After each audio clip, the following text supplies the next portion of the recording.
pessoal, tudo bem? Eu sou o Gui Capelosa e estamos aqui com um episódio diferente hoje do Alinhados Podcast by Orthometric. Hoje nós vamos fazer um shorts, vamos dizer assim, né? Estou aqui com um cara muito especial, a gente vai falar sobre um tema que conversamos ontem, né, Gu?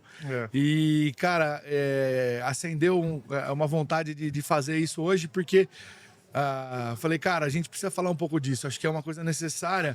Principalmente porque as pessoas hoje, acho que até com a rotina da clínica, né? Às vezes a gente deixa de ter alguns cuidados super especiais na finalização. E o Gu que está aqui, né? O Gustavo Siecola, além de um excelente ortodontista e professor, é um grande amigo. É uma honra para a gente ter você aqui, Gu. Obrigado pela presença. E, enfim, já vou começar fazendo perguntas já e falando um pouco sobre o que a gente vai conversar hoje. Uma das coisas que os alunos sempre perguntam demais pra gente, né? Sobre, professor, o senhor não vai dar aula de finalização? Né? E aí eu acho que uma das coisas que é mal definida em relação ao o que é finalização, né? Porque as pessoas assim, será que finalização é acertar a altura do incisivo? Na verdade, isso não é finalização, isso você está corrigindo um erro de colagem, né? Exato. Provavelmente. Então, o que a gente precisa observar quando a gente vai terminar um paciente ortodôntico? O que você precisa fazer? O que é importante notar? Né? Como é que isso deve ser feito? Então, Hugo, começa falando pra gente sobre os passos que você faz quando você vai remover um aparelho aí, ou quando você vai fazer, obviamente, as consultas finais de finalização. Tá. Bom, obrigado, Gui, valeu. Então, na verdade, assim, às vezes como eu dou aula fora e o pessoal me convida para fazer uma aula de finalização, eu sempre brinco assim, mas você tem 36 módulos para dar essa aula, né? Porque, na verdade, a finalização, eu penso que é mais uma consequência de tudo que você foi fazendo ao longo do seu tratamento, Sim. né? Eu tenho uma conduta legal, Guilherme, que assim, no meu passagem do 0 a 18 NIT, às vezes pro próximo arco, eu já reavalio toda a questão de colagem, nivelamento de cristas, angulação. É óbvio que a gente não tem ainda leitura de torque, né? Quando se espera em alguma situação, mas normalmente é uma conduta legal. E no 0 a 18 NIT eu já penso numa possível recolagem, numa possível ajuste fino, já naquele primeiro momento. Mas já nas condutas finais, Guilherme, eu acho muito interessante a gente pensar, por exemplo, em pontos de contato, né? Perfeito. Às vezes a gente negligencia alguns detalhes importantes no sentido de, tá legal, tá bonito, mas eu brinco que é o bonitinho ordinário, né? Porque ele tá legal, tá bonito, mas você não sabe se tá funcional. Entendi. Então aí você vai fazer, às vezes, um teste simples de guias, né? Guia anterior, guias de lateralidade, que são algo mais fácil de serem vistas e interpretadas, na verdade, né? Mas a hora que você pensa num contato fino, um ajuste oclusal... E quando eu falo ajuste oclusal, Guilherme, às vezes as pessoas falam assim, Gustavo, mas é um ajuste oclusal com desgaste? Às vezes não. Às vezes é um ajuste oclusal que você, ainda com o seu aparelho em boca, você faz uma dobrinha, você faz um ajuste de coordenação de arcos, você faz ajuste de torque, inset, offset. E então, uma das preconizações que a gente faz é o seguinte: vai fazer a reavaliação de pontos de contato, então papel articular, ou o pessoal usa o termo como carbono, né? Faça ainda com o aparelho em boca. Naquele momento que você fala assim, agora tá legal, tá pronto. Não, peraí. Então agora eu vou lá e bato um carbono, Sim. entendeu? E aí, a partir daí, você vai interpretar os pontos. Para cada ponto, para cada aresta, para cada... As pessoas, não sei se vão gostar muito, mas aquelas vertentes triturantes, lisas, todas. Todo ponto de contato, quando não bem equilibrado, ele vai gerar um movimento ao final, né? E aí tem ainda aquela discussão possível de tipos de contenção e tudo mais, mas o mais importante é você entender que tipo de ponto você está deixando no seu paciente para saber que tipo de instabilidade você pode estar criando no seu paciente, né? Tá. Então, uma conduta que eu acho muito interessante é você fazer, sim, uma avaliação com papel articular, né? A gente tem alguns de boas qualidades, pensando em espessura do próprio papel articular. Qual você indica, Gu? Gui, eu gosto daqueles finos, né? Tá. Tem uns que tem uma são cor mais de um lado, grosseiros, cor do outro, assim, que aí eu acho eles são grosseiros, né? Tá. Para coisas finas vai bem, tipo guia você vai perceber fácil. Mas às vezes uns mais fininhos ele fica com uma qualidade melhor de leitura de pontos. Entendi. Né? Tá. E uma questão importante que eu acho, né? Que até um questionamento de como você reage a isso. Uma vez eu conversei com um protesista, na verdade foi uma live que eu assisti, e ele falou o seguinte pra mim.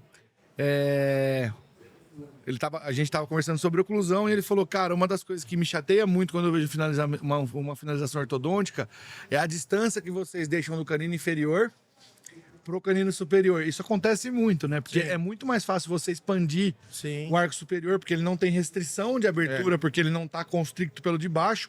E depois, na hora que você vai fazer isso no de baixo, às vezes você não consegue chegar numa distância decente, vamos dizer assim. Isso a gente vê muito, né? Inclusive em casos bem finalizados, que a distância da guia intercanina, ela fica afastada, né? Acho que é um dos pontos legais de observar também, né? Também. Tem algumas linhas de estudo que falam que alguma distância ela é interessante, até para proteção articular, para que você não fique o tempo todo ao mínimo movimento já fazendo desoclusão. Entendi. Né? Então, uma distância de milímetros ali faz sentido.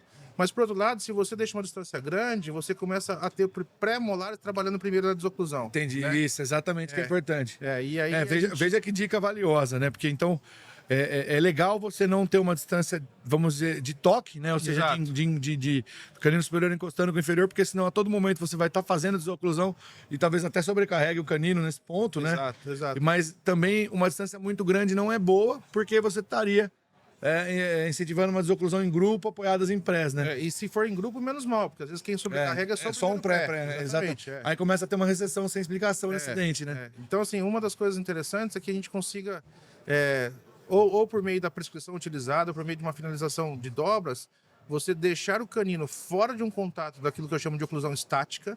Então, você colocou o papel articular, fez a oclusão, o canino não deveria participar desse ponto de contato imediato, e o canino passaria a trabalhar assim a partir do momento de lateralidade. Entendi. Entendeu? Então, nesse primeiro ponto de contato seriam pré-molares e molares. Tá, o que a gente busca sempre é toque de canino para trás, né? Pré e molar batendo, trabalhando nas cúspides certas. Exatamente. E na frente o canino sem encostar e os incisivos também com o mínimo toque livre, né? Isso, praticamente. Exatamente. Eu costumo dizer que os alunos perguntam, né? Professor, como que a gente deixa a relação de incisivos, né? Eu falo, ó, em relação a uma propriocepção interessante para o paciente, é mais ou menos sentir o seguinte: o papel carbono passa, você sente ele passar, mas ele não rasga.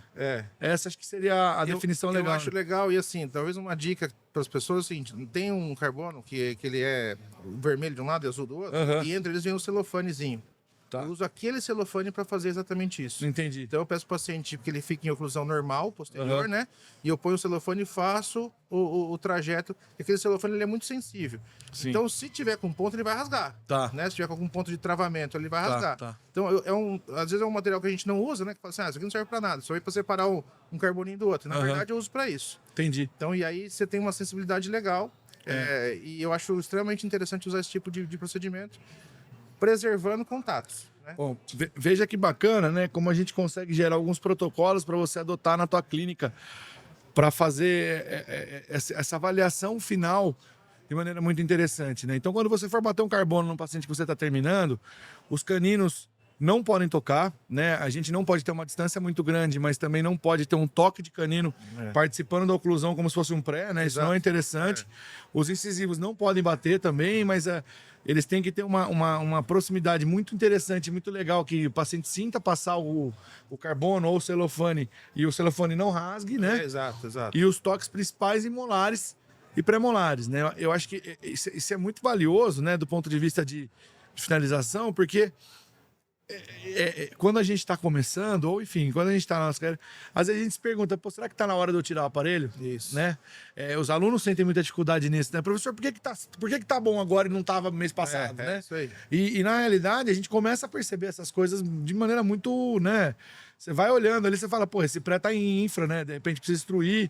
Então, esses cuidados são muito importantes, né? E é interessante que você conversa com pessoas também que já estão aí na carreira profissional há algum tempo e as pessoas não têm a rotina dessa avaliação, né? Sim. E aí depois, esperam que durante o período de contenção você vai ter alguma adaptação da oclusão, uma maturação da oclusão.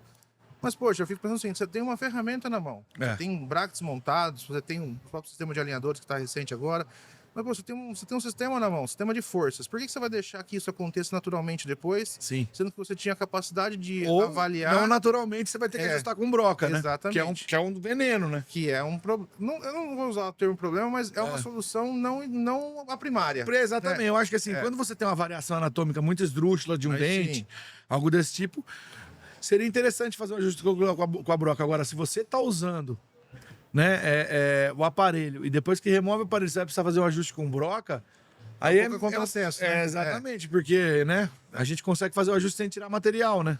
Que é o ideal, E aí é o que a gente conversou, assim, se você interpreta os pontos, Guilherme, porque talvez a gente fale assim, então, Gustavo, tem que ter o quê? Tem que ter um ponto por dente. Seria o ideal desde que você tivesse a cúspide dos inferiores, né? Cúspide de trabalho inferior no fundo de fossa superior. Entendi. E o inverso, né? Cúspide de trabalho superior, que é a palatina, no fundo de fossa dos inferiores. Uhum. Mas às vezes, ou por desgaste no paciente adulto bruxista, ou você vai ter algumas alterações de forma, por uma restauração prévia, algo assim, você não vai ter esse tipo de encaixe. E aí você vai começar a gerar 2 pontos de contato, ou às vezes só um ponto em uma das vertentes, né? Então, e aí esse ponto especificamente ele fica desequilibrado. Então, dependendo do ponto, você pode ter uma inclinação vestibular de um dente, uma vestibulação lingual do outro. E quando você tem movimentos para vestibular, a gente sabe que a gente ganha espaço, né? Então, eu sempre faço aquela brincadeira que é o seguinte: você terminou uma ortodontia boa, tá legal, tá tudo bem. Você tirou o aparelho em alguns meses, o paciente, doutor, parece que eu tô com uma área de retenção alimentar aqui entre os molares, por exemplo. Entendeu? Uhum. E, na verdade, talvez seja uma instabilidade de pontos, que a hora que você terminou, o molar foi se adequar a fazer uma inclinação para vestibular. Exatamente. Ele se mexeu. E o inverso, né? Porque às vezes você tem ali um paciente que terminou super bem alinhado, com correção de giros, pontos de contato bem definidos interproximais, e algum tempo depois, um segundo prezinho, dá aquela giradinha assim, você fala, poxa, mas por que aconteceu isso? Ele tá fugindo do pau, né? Ele tá tomando porrada primeiro, ele se adapta. E para nossa comodidade, né, a gente sempre culpa o nosso paciente que não usou a contenção. Exatamente. E talvez seja uma reavaliação que devemos fazer exatamente nesse sentido. Será que eu deixei, de fato, uma oclusão funcional estabelecida e equilibrada ao final? Né? E essa talvez seja a grande dica aí para a gente pensar sobre. Eu acho que você acabou de tocar no assunto, né? Vou aproveitar o gancho. Uma das outras coisas que é muito legal a gente conversar também é sobre as contenções, né? A gente tava conversando sobre isso. Exato. Quando a gente vem para congresso, a gente sai do congresso e vai jantar, a gente continua falando sobre ortodontia, né? É o modo ortodontista. Porque na realidade a gente não tem outro assunto, né? É o modo ortodontista. A gente é um pouco desinteressante nesse ponto, né? Falamos de dente o dia inteiro. Então, uma das coisas que a gente estava conversando é sobre as contenções, né? Hoje a gente está usando a Clear, ou uma placa de acetato, ou um alinhador, para quem chama assim, como contenção em 99% dos nossos casos. Acho que eu não lembro a última vez que eu fiz uma Howley, né? Por uma questão de comodidade, de velocidade, de rapidez, de conforto, né? Sim. A Clear é muito mais fácil do paciente acostumar para falar, não pega o céu da boca, né? Só que a Clear tem uma desvantagem, que é crucial, às vezes, num paciente que a gente finalizou, que é a ausência de intercuspidação, né? A Clear, ela fica interposta entre a oclusão. E, de repente, em alguns pacientes, ela não poderia ser bem-vinda, né? Enfim, o que você acha sobre isso, assim? Não, essa na verdade, Guilherme, ela é uma conversa que ela se estende não só para o período de contenção, mas se a gente pensar exatamente nos aparelhos novos, os alinhadores, né? De fato, ele também gera uma interposição de 2 placas, muitas vezes. Sim. Placas hoje aí de espessura de 0,7 em cada placa, dando 1,4 de interferência oclusal. E existem trabalhos dizendo que há intrusão dos dentes posteriores nesse sentido. Então você pensa o seguinte, poxa, aí você terminou com uma ortodontia convencional, que você teve a chance de encaixar, não teve nenhuma interferência oclusal na intercuspidação, e você vai e interpõe agora com uma placa como essa, né? Então, é uma coisa a se pensar, né? Particularmente, eu ainda sou fã de carteirinha da Howley. Eu gosto.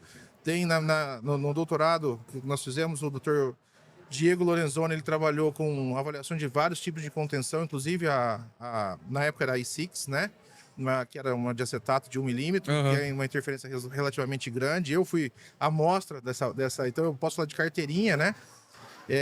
Cara, sinceramente, eu acho assim, ela faz muito sentido para um paciente que te procurou para uma ortodontia estética. Então, assim, você não vai tratar um paciente com um alinhador e chegar no final e propor a ele um Howley. Não, ele não vai usar. Exatamente. E aí, entre não usar e usar alguma coisa que seja a placa de acetato aí. Mas, de fato, Guilherme, eu fico pensando o seguinte, a gente tem conversado, inclusive, com outras pessoas que trabalham muito com alinhador, de como a gente consegue sobrepor essa falha, né? Essa falha do alinhador na intercuspidação. E voltando ao tema da contenção, eu acho que a contenção tem que ser revisada, né? Você pegar para um paciente que você tratou sobre mordida, construção de posterior, você vai e joga um negócio desse, você está na contramão do jogo, né? Ou um paciente de mordida aberta, Exato. Você vai aumentar a dimensão vertical dele, né? Até um paciente de classe 2, porque a gente sabe, um dos motivos da estabilidade oclusal final de um paciente que a gente fez avanço sagital É intercuspidação. Então, assim, você está tirando dele algo que você precisaria para manter estabilizada a correção da classe 2, né? Perfeitamente. Então, assim, eu acho, cara, eu penso muito nisso, assim, até por estar usando a contenção a Clear como protocolo no consultório, que a gente vai começar a caminhar para algo, em termos de contenção, de uso só noturno. Já tem trabalho dizendo que uma Clear 10 horas seria equivalente a uma Hawley 24. Exatamente. Né? Então, porque aí o que acontece, né? Nós vamos.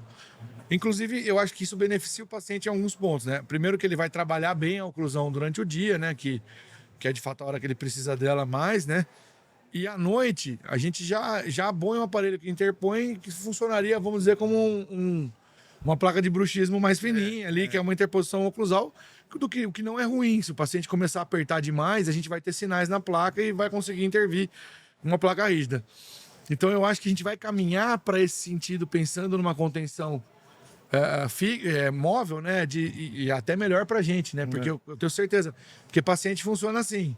Você fala para ele que é para usar 24 horas, é para dormir. Você fala que é para dormir, ele não usa. Ele para de usar. Então eu acho, cara, que se a gente conseguir fazer esse acordo com o paciente dele usar uma contenção só para dormir, é sucesso, porque o cara vai colaborar mais, né? Porque é menos encheção de saco para ele. Mas... Até porque, Guilherme, nessa pesquisa que foi avaliada ali, um dos critérios de avaliação foi fala, né? E a fala, disparadamente, foi um dos critérios que mais geram a não colaboração do paciente. Né? Então, o que acontece? Você pega um paciente que trabalha durante o dia com vendas, com público, com reuniões, e você dar a ele a chance de ficar sem nada, é muito mais confortável e provavelmente ele vai se sentir muito mais... comprometido a usar à noite, porque ele sabe o trabalho que foi chegar no bom resultado. E aí à noite ele vai usar e durante o dia ele passa a ter o melhor dos mundos, que são dentes esteticamente ok, e funcionalmente e sem interferência. Exatamente. Então eu acho, cara, que a gente vai caminhar para isso. Só que o que eu noto também, quando eu instalo a Clear final, seja paciente fixo ou um paciente de alinhador, ela entra muito justa, né? Mesmo que seja impressa no fluxo digital, enfim, com o modelo impresso, a placa entra um pouco apertada. Então, o que eu peço para eles normalmente? Eu falo, cara, vamos usar umas 2 ou 3 semanas direto, né? Porque aquela hora ali é muito crucial, né? Eu acho que esse primeiro mês é foda. E depois disso, a gente precisa fazer um teste de estabilidade. Eu faço isso com meus pacientes. Então, eu falo, o parâmetro principal para você decidir usar uma placa à noite ou não é dor. Né? Se você usar a placa à noite, tirar de manhã seu dente, não tiver dolorido, não tiver com nenhum sinal de movimentação, acho que as coisas estão estáveis e a possibilidade de usar para dormir, ela é bem-vinda. Agora, do contrário, por exemplo, o cara usou mais ou menos umas 2, 3 semanas a placa direto. Falou, agora vamos tentar passar para dormir. Ele colocou à noite, tirou de manhã, tá dolorido, vai ter que usar mais. Não tem jeito, né? Principalmente quando tem um movimento de giro, de lateral, que são os movimentos altamente recidivantes, né? Então, eu acho que a gente precisa, enfim, acho que tem pesquisas acontecendo nesse sentido, né? E como você falou, já tem trabalhos que já saíram falando sobre isso, mas eu acho que isso é um tema muito relevante para a gente compreender, né? Porque, cara, se a gente puder usar sua contenção à noite, é mágico, é mágico. E você sabe que você tocou no assunto que eu acho interessante a gente comentar, que é o seguinte, em termos daquela avaliação final, né? Então, Gustavo, antes de remover o aparelho, o que eu faço? Teste de carbono, teste de pontos de contato e tudo mais. Tá, uma vez que eu ajustei isso, seja por meio de dobra, seja por meio de desgaste mesmo de superfície dentária, por quanto tempo isso é válido, né? Ou seja, eu preciso ficar reavaliando quanto, né? Então, a gente tem relatos de forma protocolar que você deveria fazer isso imediatamente antes da remoção do aparelho. Encontrou os pontos de contato que você quis, está de acordo? Tá. Você não deveria pensar nisso dentro dos primeiros 6 meses. Entendi. Né? Então, nos primeiros 6 meses é um tempo que a gente aí sim deixa a natureza fazer aquilo que a gente não soube fazer. Né? Que é o ajuste fino. Né? Ajuste fino. E aí, só após 6 meses que você poderia ter o direito de reavaliar isso. Falar assim, olha, ainda me faltam pontos, ainda justifico agora algum tipo de ajuste oclusal e agora, infelizmente, sem aparelho, com meio de desgaste. Então, há um período de maturação pós-tratamento ortodôntico que a gente tem que respeitar. Sim. Porque senão, se eu faço ajuste todo o santo mês que o paciente retorna ao meu consultório... vai ficar só a pista. Exatamente. E você não dá o tempo da maturação ocorrer. Entendi. Uma das coisas que eu noto muito no consultório, e eu alerto os meus pacientes, né, em relação ao toque anterior. O toque anterior, principalmente quando a gente usa a contenção fixa, ele vai acontecer. Porque é tendencioso que quando a gente envelheça, a gente vai perder a altura facial inferior. Então, E como os incisivos eles não têm a possibilidade mais de virem para trás, diminuir a resistência canina e apinharem por causa da contenção, eles vão bater no de cima. Sim, Né? Eles vão bater um pouquinho no de cima. Então, normalmente, o que eu vejo clinicamente, assim, cara, é que no primeiro ano, quando eu acabo, depois de um ano, já dá um toquezinho ali que eu vou precisar ajustar. E aí, normalmente, depois, dependendo da idade do paciente, mas se for já um adolescente, já na fase adulta, ali com os 18, 20 anos, né? Eu acho que a cada 3, 4 anos volta toque. Volta toque. E olha que interessante, por exemplo, numa situação como essa, houve um toque da incisal dos inferiores por palatino superior. Talvez a dúvida seja, tá, e aí, onde eu ajusto? Né? Porque se você ajusta na incisal dos inferiores, você tira exatamente a altura da desoclusão na guia anterior.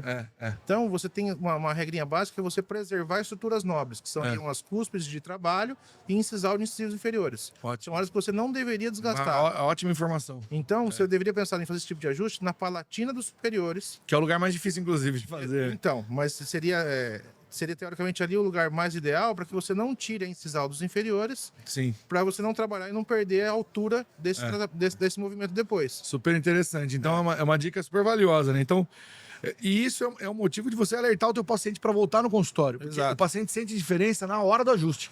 É. Porque quando ele tá com toque anterior, parece que a oclusão fica pesada, né? Ele sente travado, né? Exatamente. Na verdade, E aí, tipo quando você ajusta, o cara fala na hora, nossa, doutor, nossa, que coisa boa, né? Porque parece que tira um peso da região anterior. Então, os pacientes, eles se motivam aí no consultório quando eles sentem esses toques para eu ajustar. Eu explico para eles isso. Falo, olha, tua mordida, a pressão quando você apertar os dentes é de canino para trás. Se você sentir dente da frente ou o canino pegando na oclusão, você precisa vir aqui para ajustar. Isso. Porque esse toque, o dente da frente não foi feito para morder, não foi feito para triturar, é feito para cortar. Então ele tem uma relação de tesoura, né? Exato. Ele não pode ter toque. E o paciente, ele fica atento a isso, cara. Quando ele sente, e eu nem preciso marcar retorno às vezes. Eu marco retorno anual, mas você sabe, né? É difícil o paciente vir em todos. Ele vem quando precisa. E, enfim, tá bom, né? Fazer o quê? A gente faria, acho que o mesmo. Então, nesses retornos, olha que legal. Você vai bater um carbono na região anterior do teu paciente. Sentiu que tem toque? Eu normalmente faço de duas maneiras o ajuste. Com uma broca de polimento, de borracha, ou uma chofu. Ou um lixa. Eu vejo onde está o toque, peço para ele morder e puxo a lixa. Sempre voltada para a palatina do superior, para não desgastar a inferior. Então, uma dica valiosa, né? Não remova, né, a incisal dos incisivos inferiores, que é um lugar muito importante para desoclusão, né, Gu? Porque numa situação como essa, às vezes você faz um mínimo ajuste da incisal dos inferiores, você já perde uma dimensão vertical importante, você começa a ter contato oclusal nos segundos molares com uma interferência oclusal. Sim. Aí você agora tem que ajustar o segundo, então você vira um ciclo vicioso. Sim. Né? Então, a ideia é sempre preservar as estruturas nobres que são consideradas incisal dos inferiores, dos incisivos inferiores e as cúspides de trabalho, que seria a palatina superior e a vestibular inferior. Muito legal, muito legal. Bom, Guzão, acho que deu para dar umas dicas valiosas aí. Acho que a ideia desses podcasts shorts, né, que a gente está fazendo é que justamente o cara ali tem uma dúvida mais pontual e venha nos ouvir aqui para ver se a gente consegue sanar esse tipo de dúvida, né? Então, começamos com o Gu, essa nova ideia, com um tema que eu acho extremamente relevante, porque existem questionamentos, inúmeros questionamentos dos alunos, né, em relação a ajuste oclusal, e de fato você está vendo que não é nem um bicho de sete cabeças, né, cara? Acho que não tem que se preocupar demais. O que você tem que fazer é criar um protocolo no consultório de, antes da remoção, anotar alguns tópicos importantes, né? E aí segui-los toda vez que você vai remover o aparelho, porque você vai começar a ficar com uma segurança maior de tomar essa decisão da remoção. Porque eu acho que é importante a gente ter essa insegurança no início e pensar, pô, será que tá na hora de arrancar o aparelho, né? Porque é a pergunta, né? É a pergunta. Tá pronto. Então, né? assim, o que você precisa olhar para saber se está pronto ou não, né? Então, as guias, os contatos oclusais posteriores, a desoclusão anterior e a lateralidade, toque anterior não pode existir, se tiver. Você precisa fazer uma retraçãozinha de cílio inferior ou produzir um pouquinho superior, né? Então, esses cuidados são muito legais. Ou ajustar, muitas das vezes, que eu percebo, as pessoas não entendem isso, né? A altura, né, da sobremordida, porque a sobremordida gera toque anterior. Então você vai precisar abrir um pouquinho mais, de repente intruir o incisivo inferior ou intruir o superior para melhorar a sobremordida, né? Então, são vários pontos que a gente precisa observar, mas o que eu acho que é mais importante é assim, voltar lá para os preceitos básicos, entender o que é uma oclusão mutuamente protegida, Exato, isso aí. o que é uma cúspide de trabalho, o que é uma cúspide de balanceio, né? Tudo isso, para que a gente consiga de fato fazer, né, uma ortodontia boa, né, velho? Dar uma finalização legal para o paciente, né? E eu acho que talvez a palavra de ordem aqui também seja a questão da estabilidade. Isso. Né? Porque a gente tem o nosso fantasma da recidiva, né? E eu acho que quando você termina bem terminado, estabelecendo esses pontos de contato e talvez interpretando esses pontos de contato, a sua segurança a longo prazo é muito maior, né? Você saber exatamente essa questão da estabilidade a longo prazo. E existe uma definição que eu gosto muito de má oclusão, né? Principalmente para tratar adulto, se eu não me engano, ela é do Profit, que ela fala sobre a distribuição de forças. Isso. Né? Então, por quê? Porque às vezes, cara, o adulto ele conta história pra gente, né? Então, às vezes, uma classe 2 para um adulto não é doença, cara. Não. O cara tá com 50 anos, 60 anos, a classe 2 dele tá trabalhando faz 40, o cara não tem uma recessão gengival, não tem absolutamente nada nos dentes. Isso não é uma oclusão, cara. Para ele, não. Isso não é uma, entendeu? Para ele não é uma oclusão. Então, assim, quando eu vou pensar em tratamentos para adultos e planejar isso, né? Eu gosto muito dessa definição do Prost, que é justamente o que é uma má oclusão. É uma distribuição de força que está incorreta, que está desbalanceada, que sobrecarrega um ou mais dentes e gera perdas periodontais nesses dentes, né? Então, acho que se você não está fazendo esses ajustes no final, provavelmente você está terminando o seu paciente com uma má oclusão. Talvez Não sim. Entendeu? Porque, por exemplo, se tá batendo 2 molares de um lado e do outro não, isso é má oclusão, né? Isso porque a oclusão não tá boa, né? Então é uma má oclusão. Então acho que esse cuidado é muito importante. Bom, Gu, obrigado pela presença. Eu que agradeço. Foi um prazer te ter aí, meu irmão. Nós somos amigos aí de longa data, então sempre que eu puder eu vou trazer meus amigos aqui. Eu tenho a sorte de ter muito amigo antigo que são dentistas muito bons e eu fico muito feliz com isso porque são grandes exemplos. Obrigado, meu irmão. Obrigado, Gui. Valeu. Agradeço também. Obrigadão. Valeu. Tchau, gente. Valeu.